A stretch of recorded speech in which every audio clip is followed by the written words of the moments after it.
જો અમારા મહેમાન છે હે અરે મહેમાન ઓહો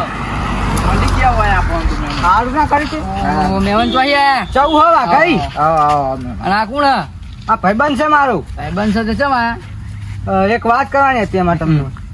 એવું વાત કરવાની તે હેડીને એક ખવાનગી કરવાની હોય યાર ખોંગી કરવાની લે કહેજે ખોંગી એટલે યાર હું બોલે ખબર તો નથી. હા અમે વાનો વાપરવા દેવો કશો હતો નહીં હા તો તા પછી બોલલા કાળ મૂક લે, વ્યવસ્થિત વાત કરે ખબર નહીં પડતી તને તે તું કેવાનો વાપરવાનો તા તું બોલતો ખા નહીં કોઈ બોલો હા વાપર હા તે એક તમારા પાલમાં સારો છોકરો હોય તો બતાવો અમને બરોબર છોકરા તો મારા ગામમાં બહુ હેડો બતાવું સારો બતાવજો પા હા, હા. જેવો તેવો ના બતાવતા પા કેમ તમારે જેવો જેવો નહીં જોતો જેવો તેવો શું કરવા જોવાનું લે હા એટલે આમાં ગામમાં એવા છોકરા ને તમે જોઈ બે પણ થઈ જાઓ જો અટાજો ના બોલે તું અને એટલે યાર તું હેડ બે જા હાલે હા જવા દે જાઓ, જાઓ, જાઓ, બે જા, જાઓ. બે જા.